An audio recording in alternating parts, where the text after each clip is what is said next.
وہ حکومت ہی میرے گلے پڑ گئی تھی, نہ ملتی تو شاید جنت میں چلا جاتا. تو بھائی نہ حکومت مقصد ہے نہ دولت مقصد نہیں ہونا چاہیے. یہ میں اس لیے بتا رہا ہوں, آپ یہ جذبہ پیدا کریں اپنے اندر, اپنے لیے بھی دعا مانگا کریں اور اپنی اولادوں کو بھی اس راستے پہ ڈالیں. بیٹا دین کا کام, اگر تم سے اللہ نے دین کا کام لے لیا تو کامیاب ہو, نہیں لیا تو بھاڑ میں جائے یہ دولت, بھاڑ میں جائے یہ. تھوڑا سا آج اسٹائل ہمارا چینج ہے, وہ اس آدمی پہ غصہ آ گیا نا, مٹھائی کے ڈبے کے پیسے مانگ رہا تھا, اس کی وجہ سے اب میرا پورا اسٹائل ہی چینج ہو گیا ہے. بھائی اس کا رشتہ تو نہیں کرایا مٹھائی کے ڈبے والا, وہ بیٹھے ہوئے عارف صاحب, ان کو رشتوں کا کام دیا ہوا ہے, فرشتے جیسے ہیں یہ, رشتوں کا کام ان کو اسی لیے دیا ہوا. یہ میرے بچپن کے دوست ہیں, لنگوٹی یار, اور میرے بہنوئی بھی ہیں, اور ہمارے یعنی 8ویں کلاس سے ہم ایک ہی ڈیسک پہ بیٹھے بیٹھے پڑھتے پڑھتے کالج, اور پھر وہ بہت, تو انہوں نے بتایا, وہ کہہ رہے ہیں مٹھائی کا ڈبہ, وہ کہہ رہے تم دو گی یا میں دوں گا. وہ خاتون سے کہہ رہا تھا. میں نے کہا یہ رشتہ ختم کروا بھائی, میں تجھے چھوڑوں گا نہیں اگر تو نے یہ شادی کروا دی. وہ مرے بیچاری, وہ ٹینشن میں آ جائے گی عورت بعد میں, پھر ہر دفعہ پوچھے گا بیگم ناشتے کے لیے 2 انڈے لے آؤں, اس دفعہ 2 انڈے میں لے کر آؤں یا آپ نے منگوانے, پھر وہ ہر دفعہ یہی ہوگا مصیبت. جب ذمہ داری نہیں اٹھا رہا تو بھائی تو کس کھیت تو کرنے کیا رہے تھے. تو ہاں, تو دیکھو یہ دعا مانگا کرو اللہ تعالیٰ سے, اے اللہ دین کا کام. دیکھو جو چیز سب سے قیمتی ہوتی ہے نا, وہ سب سے محبوب کو وہ چیز دی جاتی ہے نا. ارے آپ اگر گفٹ دینا چاہتے ہو تو سب سے قیمتی گفٹ اپنے سب سے محبوب دوست کو دو گے. تو یہ جو دنیا جب اللہ نے بنائی اور انسانوں کو بھیجنا شروع کیا, آدم علیہ السلام سے لے کے قیامت تک آخری جو انسان آئے گا, کسی کو اللہ نے حسن و جمال دیا, کسی کو اللہ نے صحت دی. قوم عاد اور قوم سمود کو صحتیں بڑی کھجور کے تنوں جیسے تو ان کے قد ہوا کرتے تھے. کسی کو اللہ نے بے تحاشا دولت دے دی. لیکن اللہ کے جو سب سے محبوب لوگ ہوتے ہیں وہ پیغمبر ہوتے ہیں. پیغمبروں کو اللہ نے کہا آپ کو میں اپنا پیغام لوگوں تک پہنچانے کے لیے سلیکٹ کر رہا ہوں. آپ کی بیسک ذمہ داری کیا ہے؟ کیا آپ میرا پیغام لوگوں تک بولو نا بھائی پہنچائیں گے. اور اس میں آپ جو پیغام پہنچائیں گے اس میں پیغام پہنچانا بھی آپ کی ذمہ داری, اس پیغام پہنچا کے اس پہ موٹیویٹ کرنا کہ اس پیغام کو قبول کرنے کے لیے لوگ تیار ہوں عملاً, یہ بھی کس کی ذمہ داری؟ بولو نا آپ کی. یعنی ان کو تبھی نبی صلی اللہ علیہ وسلم نے فضائل بھی بتائے نا ہمیں اعمال کے. یتیم کی کفالت کا یہ ثواب, پیغام پہنچایا, یتیم کی کفالت پہ اللہ خوش ہوتا ہے. موٹیویٹ کیا مختلف طریقوں سے, خود یتیم کو پالا آپ صلی اللہ علیہ وسلم نے, بیوہ عورت سے نکاح کر کے یتیم بچے پالے. یہ کیا کر رہے ہیں؟ موٹیویٹ کر رہے ہیں اور وعیدیں سنا رہے ہیں کہ یہ عذاب ہے اور یہ ثواب ہے. تو یعنی عمل پہ ابھارنا بھی پیغمبر کی ذمہ داری. اور تیسری ذمہ داری قانون بتانا کہ یہ حلال ہے اور یہ حرام. تو علماء کی 3 ہی ذمہ داریاں ہوتی ہیں. اللہ کا قانون بیسک تو 2 بنتی ہیں, اللہ کا قانون بتانا کہ یہ حلال ہے یہ حرام, اور اس قانون پہ کیا کرنا؟ موٹیویٹ کرنا. اس موٹیویشن میں جو اعتراضات ہیں اہل باطل کے ان کے جوابات بھی آ گئے, جو اسلام پر اعتراضات ہوتے ہیں, مسائل پر اعتراض, وہ سب چیزیں. تو دیکھو جس کو یہ صفت حاصل ہو گئی نا تو یہ اس سے بڑی خدا کی قسم کامیابی کوئی نہیں ہے, کیونکہ یہ کام اللہ پیغمبروں سے لیتا ہے, پیغمبروں سے. سمجھتے ہو کہ نہیں سمجھتے؟ تو اب کیا ہے کہ پیغمبروں سے اللہ کو محبت سب سے زیادہ, لہذا پیغمبروں میں قدر مشترک کیا ہے کہ اللہ کا پیغام پہنچائیں گے بھی اور اس پہ لوگوں کو کھڑا کرنے کی کوشش بھی کریں گے. صرف پہنچائیں گے نہیں, پہنچانا ہوتا نا تو ایسے پڑھ کے چلے جاتے, بھائی یہ بھی ہے یہ بھی ہے, قانون کی کتاب ہے یہ پڑھ لینا خود ہی جا کے. کو موٹیویٹ کرنا بھی. اب پیسہ یہ اللہ کی نظر میں اس کی ویلیو نہیں ہے, یہ کبھی دیا بھی جائے گا کبھی نہیں بھی. نبی صلی اللہ علیہ وسلم کو نہیں دیا, 40 دن گھر میں چولہا جلتا ہی نہیں. سلیمان علیہ السلام کو بے تحاشا دے دیا, اتنا دے دیا کہ اللہ نے اعلان کر دیا کہ سلیمان کو جتنی دولت ملی اور حکومت ملی, قیامت تک کسی کو نہ اتنی دولت ملے گی نہ ایسی حکومت. دونوں اللہ کے پیغمبر ہیں, ایک کو غربت میں رکھا جا رہا ہے اور ایک کو دولت میں. تو اس میں اللہ نے بتا دیا کہ میری نظر میں دولت اور حکومت یہ سیکنڈری ہے, یہ ثانوی چیز ہے. اصل چیز ہے مقصد کو فوکس کرنا. آپ صلی اللہ علیہ وسلم نے غربت میں اپنے مقصد کو پورا کیا, دعوت کا کام, اور سلیمان علیہ السلام نے دولت کے ہوتے ہوئے اپنے مقصد کو پورا کیا. ان کے بارے میں بھی اللہ نے فرمایا نعم العبد, کیا خوب بندہ تھا سلیمان. حالانکہ بادشاہت بھی تھی اور ایسا جاہو جلال, لباس شاہانہ, تاج شاہانہ, تخت ایسا شاہی تھا نا سلیمان علیہ السلام کا کہ ہم اور آپ ہوتے اور سلیمان علیہ السلام کا تخت دیکھتے تو ہم بولتے کہ یہ جیسے آج کچھ اچھی گاڑی میں لوگ علماء کو دیکھیں نا تو کہتے ہیں فضول خرچی ہے. تو میں کہتا ہوں یہ سلیمان علیہ السلام کو تخت پہ دیکھ لیتے تو کیا کہتے یہ, کیونکہ اس پہ تو ہیرے جواہرات جڑے ہوئے تھے. ملکہ سبا آئی حیران ہو رہی ہے, ایسا تخت تو اتنی ترقی کے باوجود ہم بھی نہیں بنا سکے, تو آپ تو کہتے ہو فضول خرچی ہے. سلیمان علیہ السلام کہتے ہیں غریب آدمی اس وقت ایسی ہی بات کرتا ہے. سلیمان علیہ السلام کہتے ہیں یہ تم نہیں کہہ رہے, یہ کون کہہ رہا ہے, تمہاری غربت. ٹھیک ہے, پیسے نہیں ہے تو پھر ایسی باتیں ہی اچھی لگتی ہیں. پیسہ ہے تو بھائی ہیرے جواہرات بھی ہوں گے, کیا خیال ہے بھائی؟ تو بھائی جس عالم کے پاس پیسہ ہے وہ لینڈ کروزر میں گھومے, آپ کو کیا تکلیف ہے؟ نہیں ہے تو رکشے میں جائے, چنچی میں جائے, تو بھی کوئی اعتراض نہیں ہے. ہمارے نبی صلی اللہ علیہ وسلم نے گدھے پہ سواری فرمائی ہے, سلیمان علیہ السلام ہواؤں پہ عالی شان تخت پہ, تو نہ وہ عمل برا نہ یہ عمل برا. ان کے پاس پیسہ تھا, انہوں نے عالی شان تختوں پہ سفر کیا. ہمارے نبی کو اللہ نے خود, آپ نے غربت مانگی, مجھے نہیں پیسہ چاہیے, مجھے غربت چاہیے, تو اللہ نے کہا ٹھیک ہے آپ کو. تو اللہ کی نظر میں اس کی ویلیو نہ غربت کی نہ دولت کی ویلیو نہیں. یہ تو سب ان سے بھی چھن گئی سلیمان علیہ السلام سے. کیا خیال ہے بھائی؟ اور ہمارے نبی اسی غربت میں دنیا سے چلے گئے. مقصد سلیمان علیہ السلام نے بھی پورا کیا جو آپ کو دیا تھا. وہ کیا تھا؟ رسالت, اللہ کا پیغام لوگوں تک پہنچانا. ایسا خاندانی طریقے سے پہنچایا نا سلیمان علیہ السلام نے, کیونکہ وسائل جب بہت زیادہ تھے نا تو دعوت کا اسٹائل ہی چینج ہو گیا تھا سلیمان علیہ السلام کا. دیکھو جب آپ کے پاس پاور زیادہ ہوتی ہے تو دعوت کا انداز اسی پاور کے حساب سے ہوتا ہے. بھائی ہمارے نبی صلی اللہ علیہ وسلم حکمت مصلحت سے چل رہے ہیں کیونکہ وسائل کم ہیں. صلح حدیبیہ میں آپ صلی اللہ علیہ وسلم غیر مسلموں کی شرائط تسلیم کر رہے ہیں کہ بھائی وسائل کم ہے, فی الحال جنگ کو کیا کرو, ٹالو. سلیمان علیہ السلام کو اللہ نے وسائل بہت زیادہ دیے, مقصد دونوں کا ایک ہے. یہ بتایا جا رہا ہے کہ ویژن چینج نہیں ہوگا, جو ویژن تک پہنچنے کے ذرائع ہیں وہ چینج ہو سکتے ہیں, وہ ہر زمانے میں چینج ہوں گے. صلح حدیبیہ میں اس لیے چینج تھے کہ بھائی مسلمان کمزور, کافر طاقتور. آپ نے کہا ابھی جنگ کو ٹالو, 1400 صحابہ موت پہ بیعت کر چکے ہیں, لیکن اگر یہ شہید ہو گئے تو میرے پاس لوگ کہاں ہوں گے ایسے مخلص, ان کی زندگی بچاؤ. تو بچانے کے لیے ان کی شرطیں مانی جا رہی ہیں.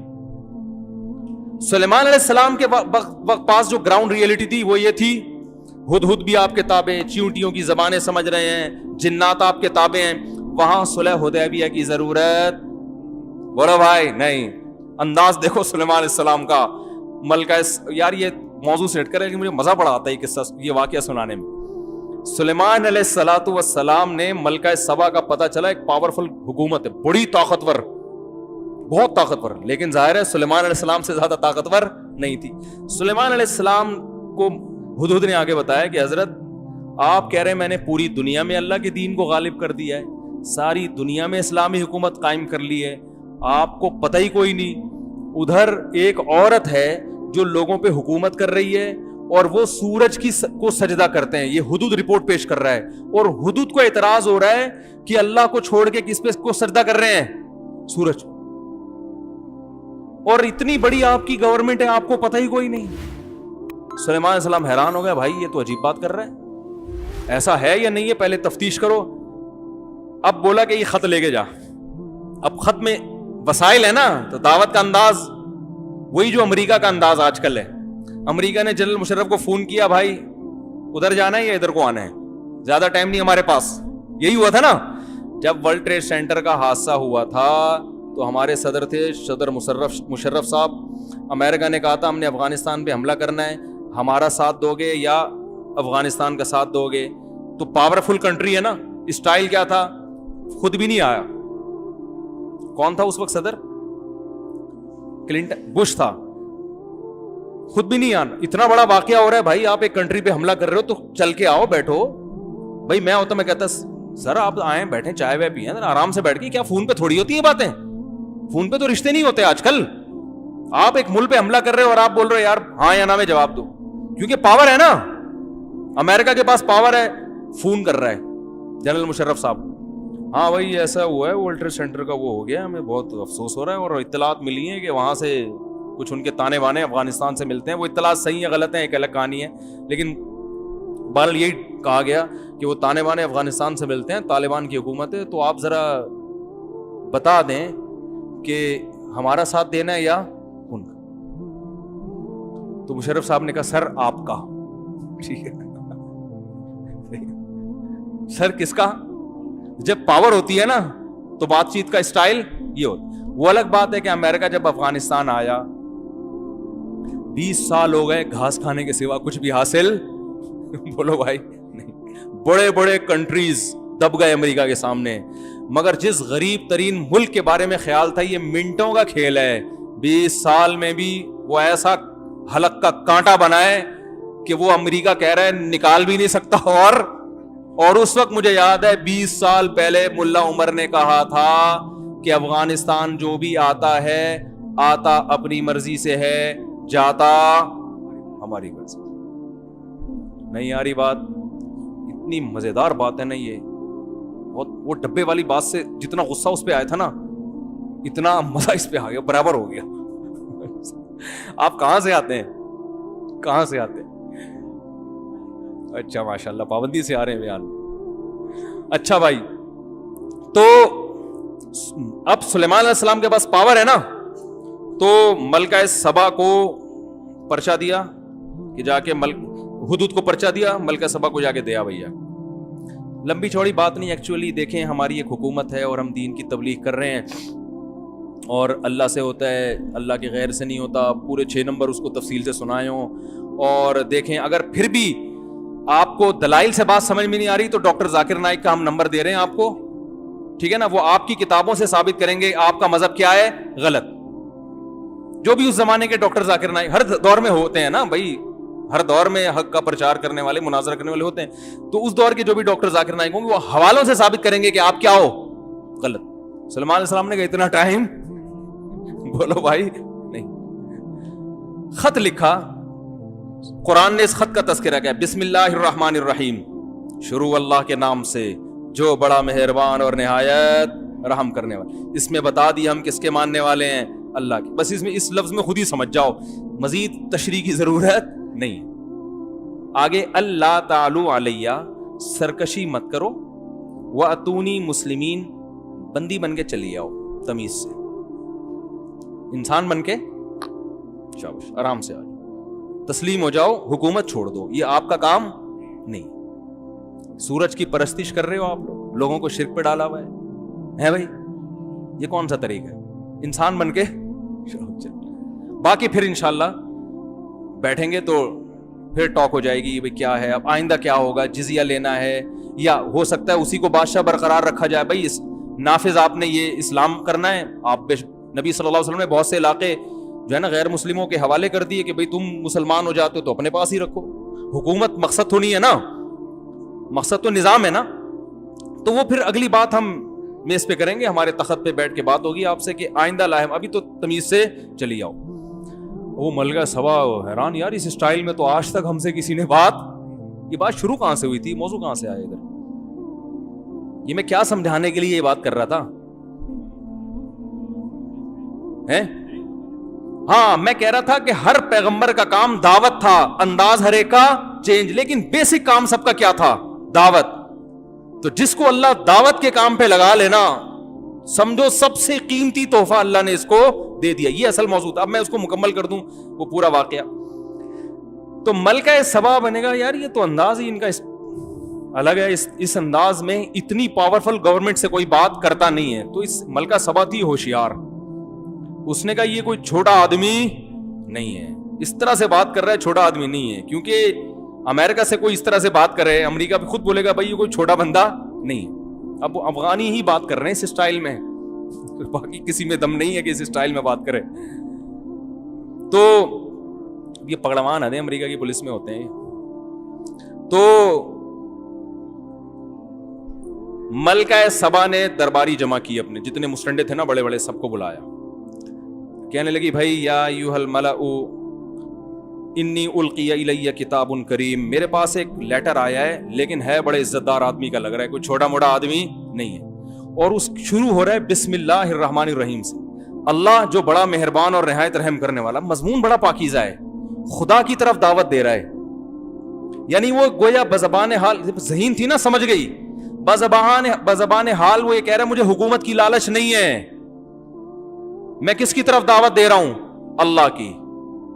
صحیح ہے نا، نظریاتی حکومت ہے ہماری، وہ نہیں ہے کہ جس کی لاٹھی اس کی بھینس. یہ سب پیغام بسم اللہ میں چھپے ہوئے تھے جو ملکہ سبا سمجھ گئی.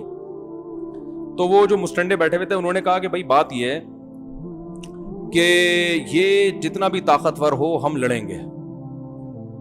ملکہ سبا نے کہا دیکھو ان الملوک اذا دخلوا قریۃ افسدوها، بادشاہ لوگ جب کسی بستی میں آتے ہیں نا، اگر ان کو فتح ہو گئی تو بستی کا بیڑا غرق کر دیتے ہیں اور عزت دار لوگوں کو ذلیل کر دیتے ہیں. جواب دینے میں جلدی مت کرو. لڑائی کا آپشن یہ آپشن بی ہے، ٹھیک ہے نا، آپشن اے.